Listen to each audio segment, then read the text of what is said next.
और अब हमारा डॉक्टर्स के साथ में संघर्ष खत्म हो गया है। अब डॉक्टर्स भी मानने लग गए कि योग से बीमारियां क्योर होती हैं। खुद देख लिया उन्होंने, वो ही सिखाते हैं। थोड़े दिनों पहले एक जयपुर के मेडिकल कॉलेज एमबीबीएस डॉक्टर जहां तैयार करते हैं, उनके प्रिंसिपल आए, बोले बाबा जी मेरा बीपी 3 दिन में क्योर हो गया था और आज 3 साल हो गए मैं बीपी की कोई दवाई नहीं खाता। मैंने कहा आप लोग तो बोलते थे क्योर नहीं होता। बोले बाबा जी संशय टूट गए, भ्रम टूट गया। तो अब हम तो पंगेबाज हैं, पंगे तो लेते रहते हैं।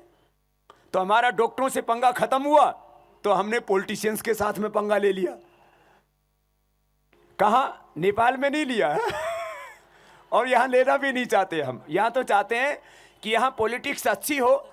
एक चीज मैं यहां कहना चाहता हूं, जब से यहां पर लोकतंत्र स्थापित हुआ है, कुछ लोगों के मन में क्या हो गया है, ये सरकार जो है हमें रोटी देगी, सरकार हमारा मकान बना के देगी और सरकार ही घर में तरकारी बनाएगी और मुंह में भी डाल के दे देगी, खा लेना, लड्डू मिलेंगे खाने को। देश को हमेशा खुद श्रम करना पड़ता है। राजनीति खाली व्यवस्था को ठीक से चलाने के लिए होती है, विकास तो देश के आम लोगों को देश का करना पड़ता है। आप सबको खड़ा होना होगा यदि आप एक समृद्धिशाली वैभवशाली नेपाल बनाना चाहते हो। देखो, पॉलिसीज अच्छी बननी चाहिए। पॉलिसी बनाने का काम देश में सुरक्षा का वातावरण रहे, अनीति ना बढ़े, अपराध ना बढ़े, उसके लिए कानून बनाने का काम, शिक्षा व्यवस्था, चिकित्सा व्यवस्था, अर्थव्यवस्था ठीक दिशा में आगे बढ़े, उसके लिए नीति निर्धारण का काम, वो नीति निर्धारण का, व्यवस्थाओं के संचालन का काम सरकार का होता है। सरकार तो देश के लोग जो कमाते हैं उससे टैक्स लेती है और उससे सबके सुख के लिए काम करती है। तो ये एक डिफरेंट, अभी लोकतंत्र की समझ और ज्यादा विकसित करने की, तो यहां तो हम लोकतंत्र जो है सही अर्थों में कैसे स्थापित हो इसके लिए काम करना चाहते हैं। लेकिन हमने भारत में संकल्प लिया है और लोग कहते हैं ये राजनीति की गंदगी ठीक नहीं होती। हमने कहा जैसे पहले लोग मेडिकल साइंस के बारे में बोलते थे, शरीर तंत्र के बारे में बोलते थे कि ठीक नहीं हो सकता, शरीर तंत्र एक बार गड़बड़ हो गया तो। मेडिकल साइंस का एक मैं बहुत बड़ा सत्य कह रहा था। आज से 2 साल पहले तक मेडिकल साइंस ये बोलता था डीजनरेट वे सेल रीजनरेट नहीं होते। अब वही मेडिकल साइंस बोल रहा है डीजनरेट वे सेल रीजनरेट हो जाते हैं, चाहे वो ब्रेन के हो या हार्ट के हो या लंग के हो या पेनक्रियाज के हो। अब मानने लग गया है, नहीं तो पहले तो ये बहुत बड़ी बहस का विषय है। डीजनरेट हो गए सेल, ब्रेन के, हार्ट के, लंग के, हड्डियों के, वो रीजनरेट नहीं होते। अब मानने लग गया। ऐसे ही सारे आग्रह तोड़ने। सुनो भाई बहनों, अभी कपालभाति पूरा हो गया था, बाह्य प्राणायाम, अनुलोम विलोम प्राणायाम थोड़ा कराते।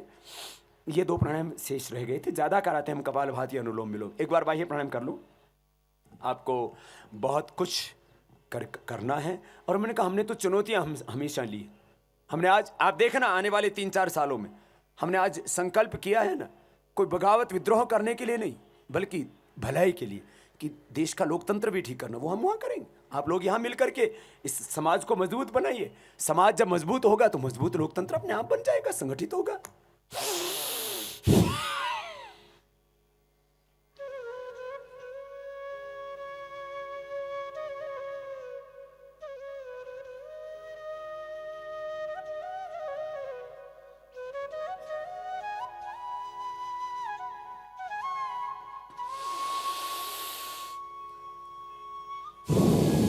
तीन बंद।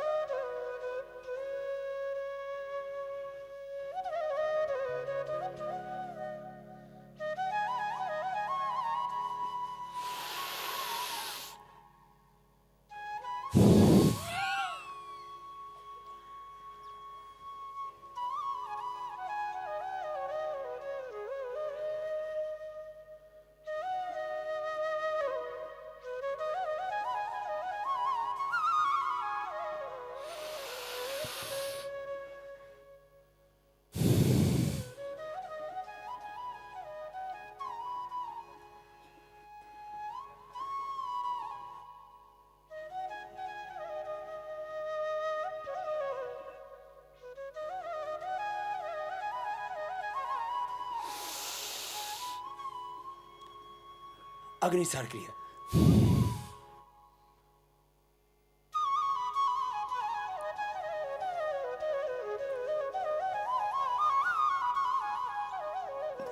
बहुत सरल सहज क्रियाएं हैं। उज्जाई,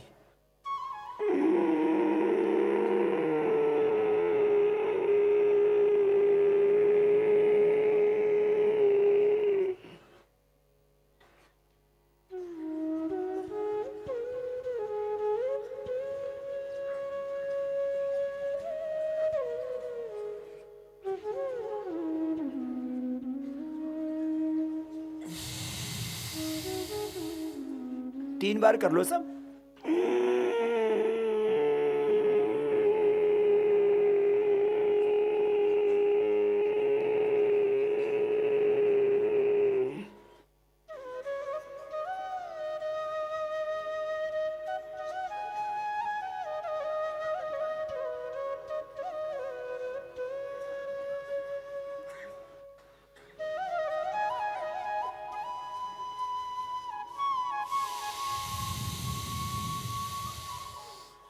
ऐसे कंटिन्यूअस कर सकते हैं।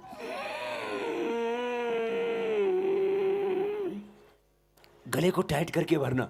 खांसी आती है तो धीरे धीरे कर लेना, बाद में अभ्यास से गला पूरा ठीक हो जाएगा आपका।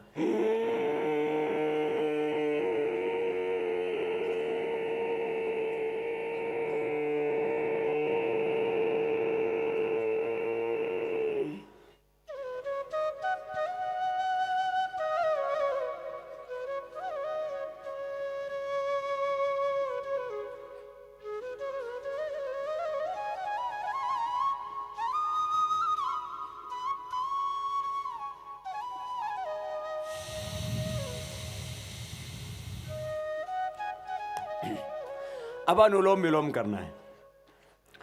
अनुलोम विलोम लगातार करना। देखो पहले भी आपने किया ना, अभी थोड़ा सा कीजिए तो ही तो पूरा लाभ होगा।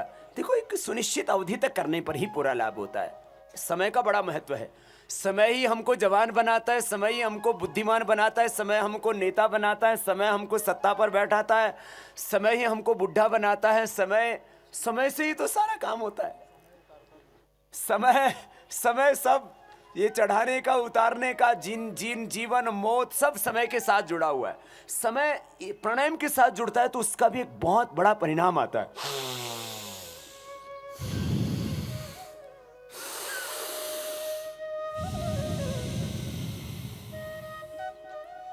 अनुलोम विलोम प्राणायाम लय के साथ करना। मैं एक दो बात आपके बीच कहना चाहता हूं, जरा गौर से सुनना।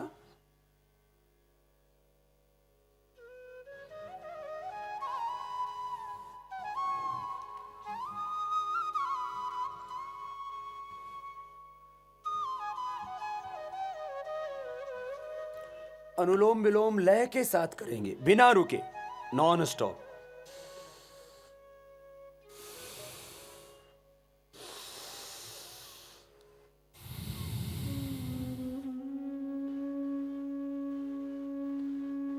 पहली बात तो आपको बीमारियों से बचना है।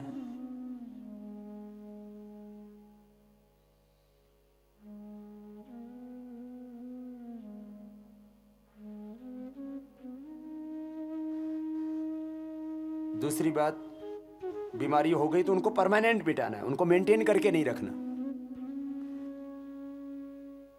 एक दो बातें मैं खास कहना चाहूंगा आपके बीच में। पहली बात, आप बीमार होने से बचें, बीमार होने के बाद उपचार कर पाएं, और बीमार नहीं है तो आप अंदर का भी तो आनंद पाएं ना, ध्यान का आनंद। सारा आनंद तो भीतर से आता है। ये बाहर का सुख, ये बाहर का जगत, ये बाहर की वस्तुएं, बाहर के व्यक्ति, बाहर के पदार्थ, बाहर का भोजन, बाहर का रूप, बाहर के शब्द, बाहर की ध्वनि, बाहर की गंध, ये हमें अंतर्मुखी बनाने में मात्र मदद करती है। सुख तो अंदर से आएगा। अंदर सुख नहीं है, आप अंदर से दुखी हैं तो कितनी अच्छी गंध हो, कितने अच्छा भोजन हो, कितने ही अच्छे स्वर हो, आपको सुख नहीं दे पाते। कितने अच्छे संबंध हो किसी के साथ, अंदर से टूट गए आप तो सारा जगत आपके लिए बेगाना लगता है आपको। भाई बहनों, ये योग आपको अंदर से जोड़ता है, भीतर से, आत्मा से। अब अगली बात, आपके सामने विकल्प हैं। आप बीमार हो जाते हैं तो आप योग को चुने, आयुर्वेद को चुने, एलोपैथ को चुने, होम्योपैथ को चुने, प्राकृतिक चिकित्सा को चुने, ऐसे 70 के करीब चिकित्सा पद्धतियां हैं। तो इसमें जो निर्दोष चिकित्सा पद्धति है और जिसमें कम से कम व्यय होता है उसको आप चुने, और जिससे आपकी बीमारियां खाली कंट्रोल नहीं क्योर होती हैं, तो वह है योग और आयुर्वेद, प्राकृतिक चिकित्सा। योग, आयुर्वेद और प्राकृतिक चिकित्सा की जो त्रिवेणी है, इसके ऊपर हमने शोध किया, अनुभव किया, अध्ययन किया, अनुसंधान किया, और नित्य प्रयोग से लेकर के औषधियों,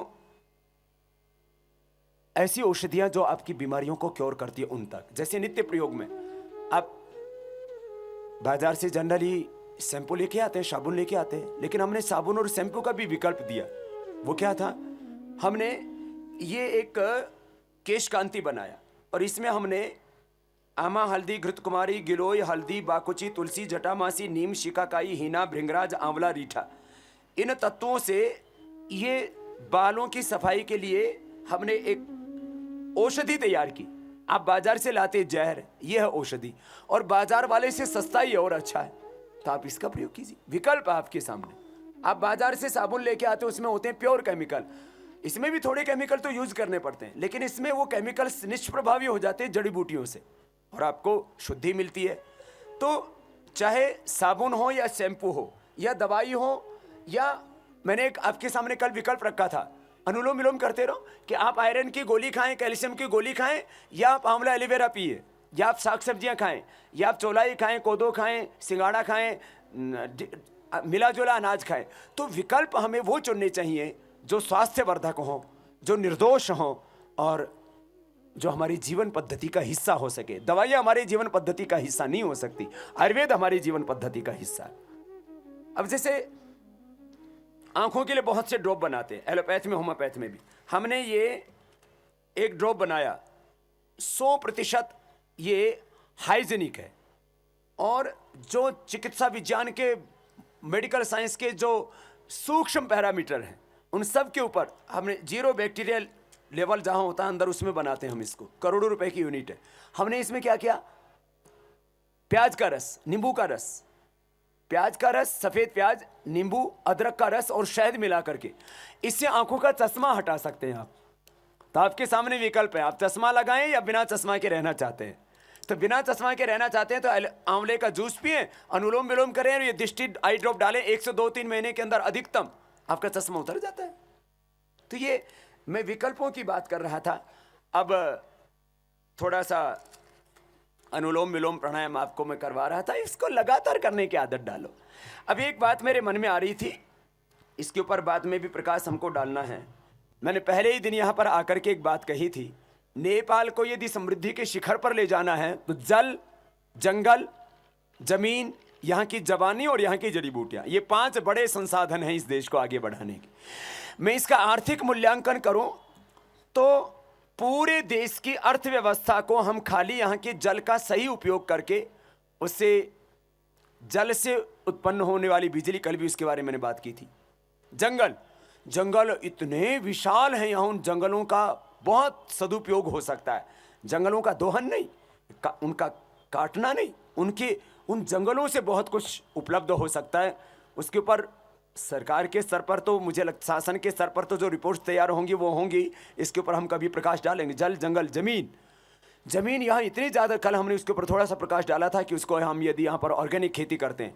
जवानी, यहाँ के बच्चों में बहुत जोश है, कुछ करने का जज्बा है, उनको अवसर मिले। और जड़ी बूटी, मैं खाली जड़ी बूटी की बात करूँ तो पूरे देश का बजट, माने देश की जो मूलभूत सुविधाएं हैं, बिजली, पानी, सड़क, शिक्षा, स्वास्थ्य, सुरक्षा, रोटी, कपड़ा, मकान की, वो हम जड़ी बूटियों से ही इस देश के लोगों की मूलभूत समस्याओं का समाधान कर सकते हैं और आवश्यकताओं की पूर्ति कर सकते हैं। मूलभूत आवश्यकताएं। पूरी दुनिया में करीब 50 लाख करोड़ रुपए का दवाओं का बाजार है, व्यापार है। आप यदि 50,000 करोड़ ही लेके चले जाओ, और वो हो सकता है, इतना बड़ा विशाल क्षेत्र हिमालय का वो आपके पास है, और इसमें इतनी जीवनदायिनी जड़ी बूटियां हैं। अनुलोम विलोम प्राणायाम आपको करा रहे थे, एक बार थोड़ा दोनों हाथ कंधों पर रख लीजिए, गोल घुमा लीजिए। 25-50 हजार करोड़ रुपए तो खाली जड़ी बूटियों से कमा सकता है नेपाल। 25-50 हजार करोड़। यहाँ कोई नेपाल को कोई देश 5-10 हजार करोड़ रुपए दे देता है तो नेपाल वाले फूले नहीं समाते, हमें उस देश ने इतना दे दिया। मैं समझता हूं कि नेपाल के अंदर ये दरिद्रता का भाव खत्म होना चाहिए। नेपाल को खुद अपने पैरों पर खड़ा होना चाहिए। उस देश ने इतना दे दिया, भारत ने इतना दे दिया, चीन ने इतना दे दिया, अमेरिका ने इतना दे दिया, यूएनओ ने इतना दे दिया। दूसरों की दया के ऊपर जब तक जीवित रहोगे तब तक कभी भी इस देश को सम्मान और स्वाभिमान के साथ खड़ा नहीं कर सकते। अपने संसाधनों का, अपनी शक्ति का उपयोग करें हम पूरा, तो इस देश को हम बहुत आगे तक ले जा सकते हैं। ये सभी नेपालियों के अंतर का स्वाभिमान ऐसा बोलता है। मैं इस बात को इसलिए कह रहा हूं, यहां बहुत कुछ है, बस उसका पूरी ऊर्जा के साथ में सम्यक उपयोग करने की आवश्यकता है।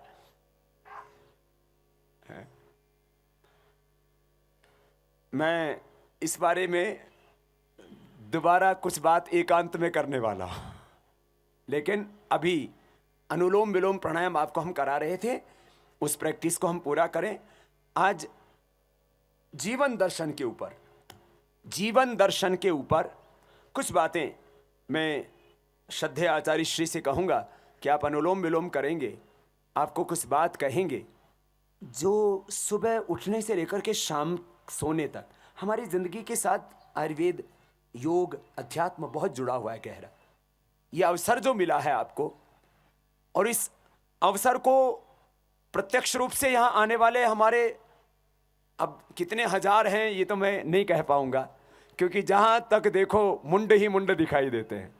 शायद मुझे लगता है योग के अलावा इतनी भोर में इतने लोग नेपाल में कभी इकट्ठे ना हुए और योग के अलावा ना हो सकते सुबह 5 बजे। और ये सब वो लोग हैं जो इस देश की दशा और दिशा को बदलने वाले लोग, जागरूक लोग हैं। यह अवसर प्रत्यक्ष रूप से गुरुमुख से ज्ञान लेने का जिन्होंने उपलब्ध कराया, मैं ऐसे भाई उपेंद्र महतो को भी एक बार सभी की ओर से बहुत बहुत शुभकामनाएं देना चाहता हूं कि इतना बड़ा आयोजन, हमारे आयोजन समिति के अध्यक्ष भाई उपेंद्र जी, बहन समता और पूरा परिवार, महतो परिवार, समता का नाम लिया तो ज्यादा जोर से ताली बजे, क्या बात। मैंने बहुत आगे भाई शालिग्राम जी, पूरी आयोजन समिति को और हमारे मीडिया को भी, जिन्होंने इस अभियान को, जैसे नेपाल टेलीविजन है, कांतिपुर टेलीविजन है और कुछ दूसरे हमारे एवी न्यूज आदि और तमाम इमेज तराई टेलीविजन, सागर माथा न्यूज़ 20, एबीसी और नेपाल वन आदि तमाम टीवी चैनल्स ने भी इस अभियान को आगे बढ़ाने में, चाहे कांतिपुर गोरखा पत्र, नागरिक, अन्नपूर्णा, नया पत्रिका, काठमांडू पोस्ट और द हिमालयन, नेपाल समाचार, धानी और नदिशा आदि तमाम हमारे भाई साथ में खड़े थे और एक बहुत बड़ा अनुष्ठान चल रहा है। और इस अनुष्ठान में कि आज हमने तीसरे दिन में प्रवेश किया, कल बच्चों का भी बहुत सुंदर शिविर हुआ। आज आपको जाते जाते थोड़ा कपालभाति, अनुलोम विलोम कराते हुए मैं श्रद्धेय आचार्य श्री से कहूँगा कि अभी 15 मिनट आपको थोड़ा सा जाते जाते आप तब तक अनुलोम विलोम करेंगे, और मैं श्रद्धेय आचार्य श्री से आपकी जोरदार करतल ध्वनि के बीच उनका अभिनंदन करते हुए आमंत्रित करूंगा उनको कि वो थोड़ा सा मार्गदर्शन दें।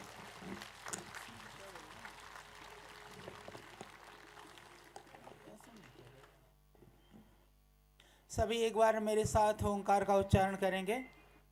पहले आप अपने कमर को सीधी कर लीजिए, थक चुके हैं, बहुत देर हो गई है, फिर भी सीधे बैठें। नहीं थके नहीं आचार्य जी। और श्वास भरते हुए ओंकार का उच्चारण करेंगे। ओ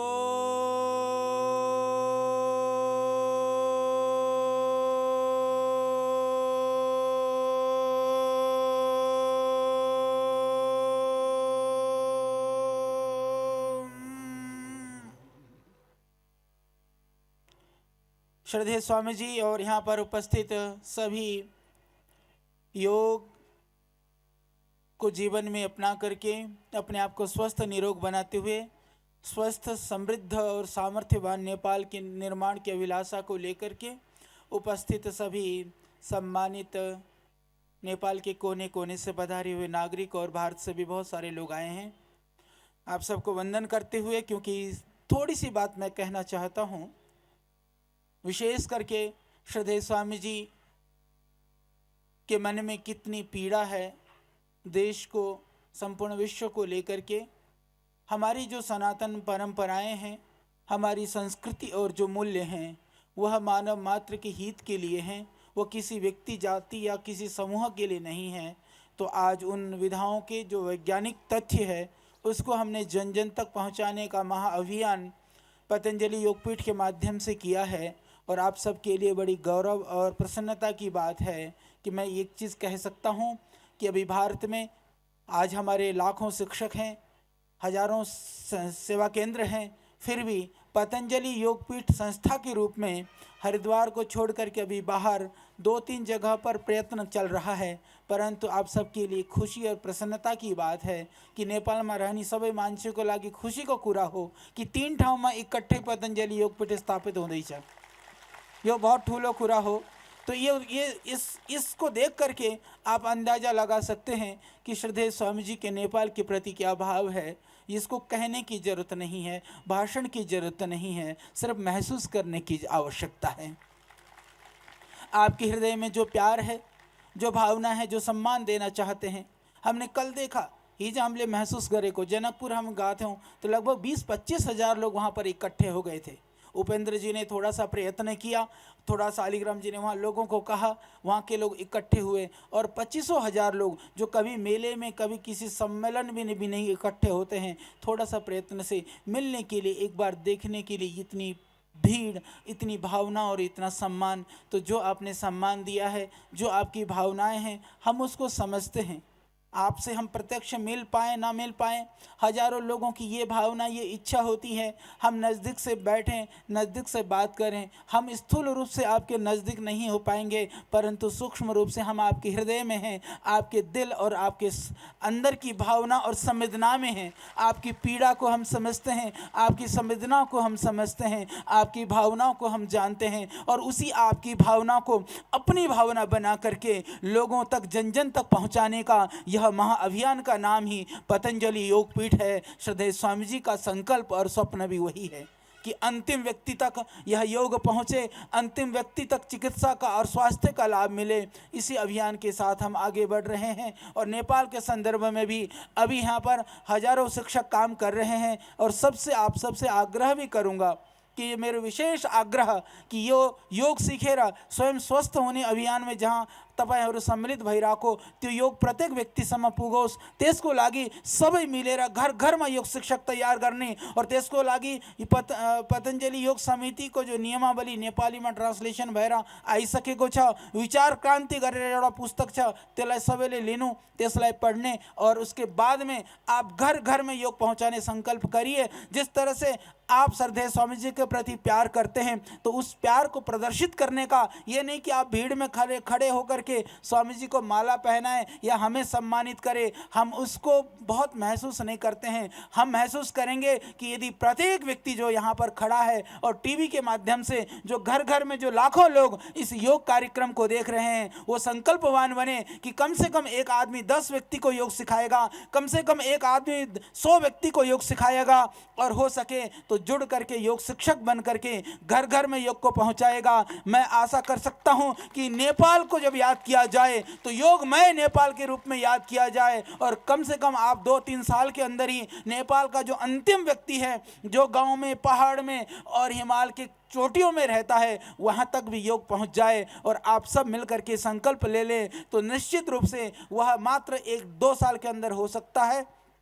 तो हमारी बहुत शुभकामनाएं, हम आपके साथ हैं, आपकी भावना के साथ हैं, आपकी संकल्प और संवेदना के साथ हैं। उसी को पूरा करने के लिए यह जीवन है। जीवन तो क्या, पूरे इस देह का एक एक से रक्त का बूंद भी लगाना पड़े तो हम लोग उसके लिए संलग्न हैं, उसको लगाएंगे। बस आप लोग साथ में खड़े हैं, मजबूती के साथ खड़े रहना, कमजोर नहीं पड़ना। कभी कभी आदमी उत्साह में, भीड़ में तो थोड़े दिन जुट जाता है, पर थोड़े दिन के बाद फिर वह हताश और निराश हो जाता है, कहीं भीड़ के पाठ से हट जाता है। हमारे शास्त्र, हमारी परंपराएं तो यही कहते हैं कि निंदन्तु निधि निपुणा यदि वस्तुवन्तु लक्ष्मी समाविशतु गच्छतु आयथेष्टम अद्यैव वा मरणमस्तु युगान्तरे वा न्यायात् पथ प्रविचलन्ति पदम न धीराः। जो धीर लोग होते हैं, जो समझदार लोग होते हैं, जिनके मन के अंदर अपने समाज के लोगों के लिए, अपने राष्ट्र के लोगों के लिए पीड़ा होती है,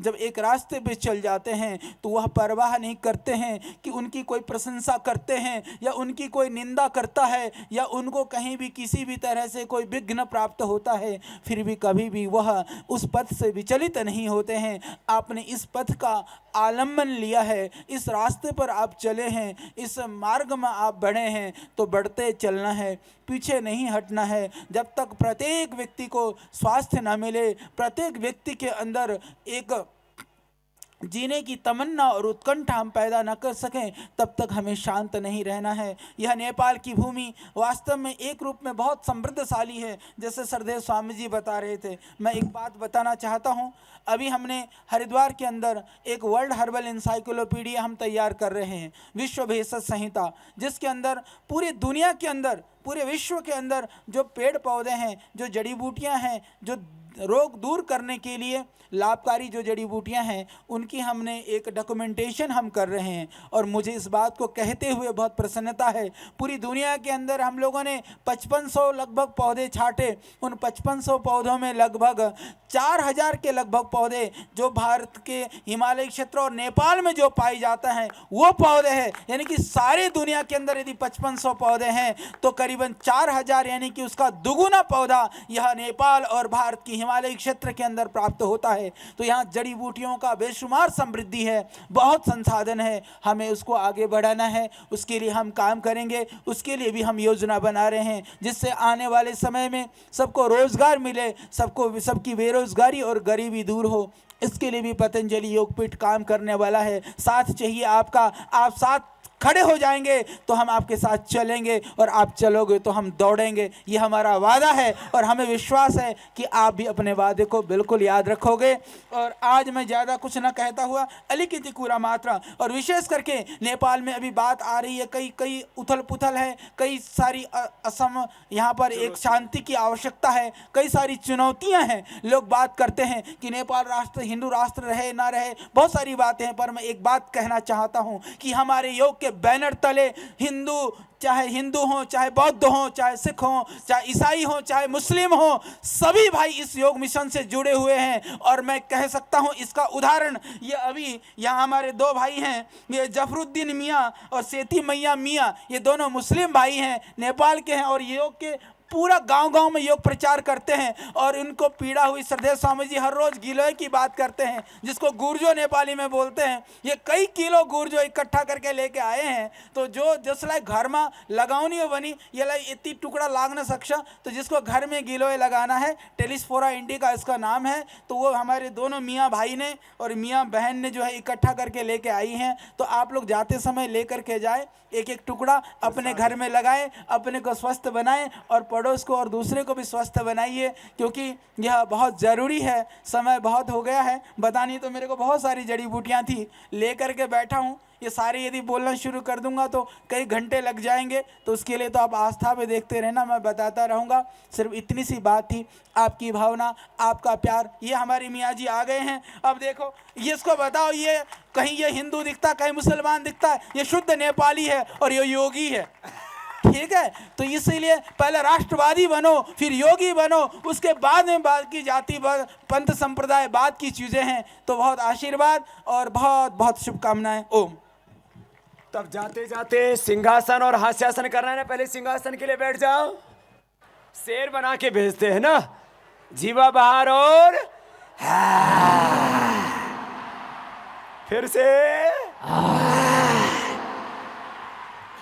अब सभी खड़े हो जाओ, खड़े होकर के आज करेंगे हास्यासन। और एक सूचना मैं पहले दे देता हूं, आज मंडी का टार में पतंजलि योगपीठ का उद्घाटन होगा दोपहर के 11:30 बजे, लेकिन आप वहां आना मत।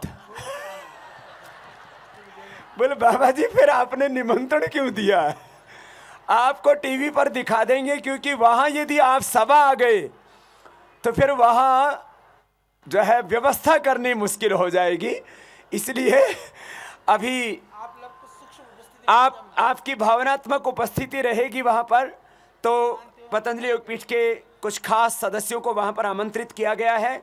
मंडिकाटार में आज होगा पतंजलि योगपीठ का उद्घाटन और कल होगा धूली खेल में, और धूली खेल में आप में से काफी भाई बहन आ सकेंगे, और उसके बाद शांगजा में। मैं एक बात यह भी कहना चाहूंगा कि पतंजलि योगपीठ के इस यज्ञ में नेपाल के भाई बहनों ने बहुत योगदान दिया है, अपना सहयोग प्रदान किया है, और उसमें खास मैं धन्यवाद देना चाहूंगा भाई राधेश्याम जी सर्राफ जी को। यदि आर्थिक मूल्यांकन किया जाए जो उन्होंने भूमि और भवन प्रदान किए, तो करोड़ों रुपए का उन्होंने वो भूमि और भवन पतंजलि योगपीठ को प्रदान किया है। तो एक बार सभी की ओर से जोरदार अभिनंदन भाई राधेश्याम सर्राफ जी का भी, जो यहाँ प्रत्यक्ष रूप से उपस्थित नहीं है। मैं उस पूरे परिवार को साधुवाद देना चाहूँगा। भाई अरुण जी, भाई उमेश जी, भाई राधेश्याम सर्राफ जी, जो इस यज्ञ से बहुत गहराई से जुड़े। और अभी धन्यवाद हमारे पूरे आयोजन समिति को, आप सबको। और जाते जाते हास्यासन झूमते हुए आनंद से मस्ती से लंबी हंसी, इतनी जोर से हंसो कि पूरी दुनिया के 200 देशों में नेपाल का काठमांडू का यह हास्य गूंजे।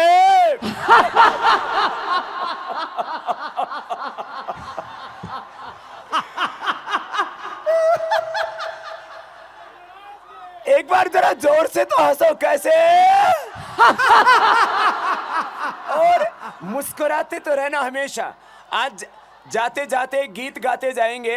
एक खास बात मैं और कहना चाहूंगा, यह ना भगवान की पूजा करने के लिए लोग धूप अगरबत्ती का बहुत प्रयोग करते हैं, लेकिन वो अगरबत्ती में भयंकर केमिकल होते हैं और वो आपको अस्थमा और दूसरी बीमारियां पैदा कर देते हैं।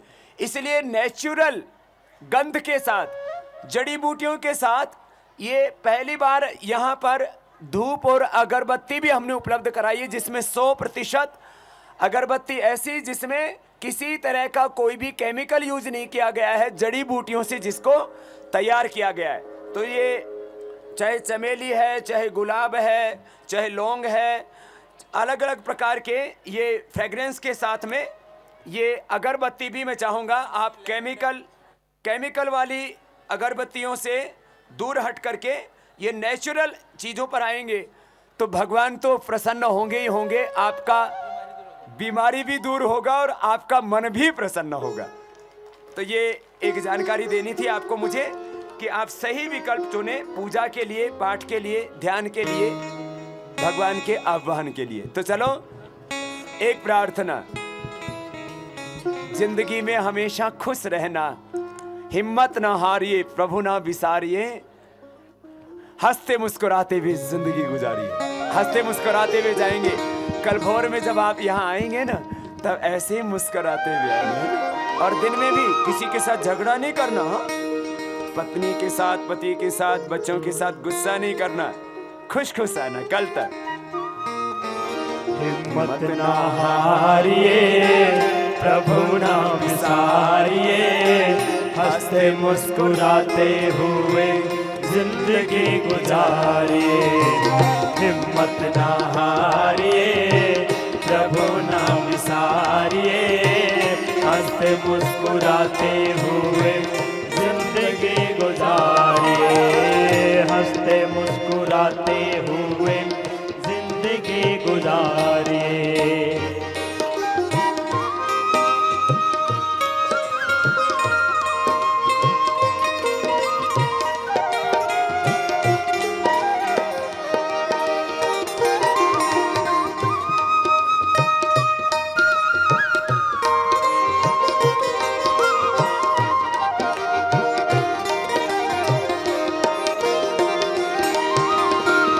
हंसते मुस्कुराते हुए जीना जिसको आ गया, टूटे हुए दिलों को सीना जिसको आ गया।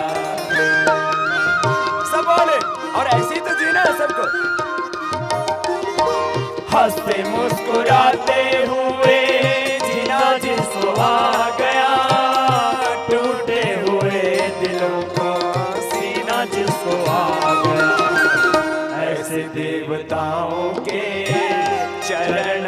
पखारिए, ऐसे देवताओं के चरण पखारिए, उनकी तरह नेक बन के जिंदगी गुजारिए।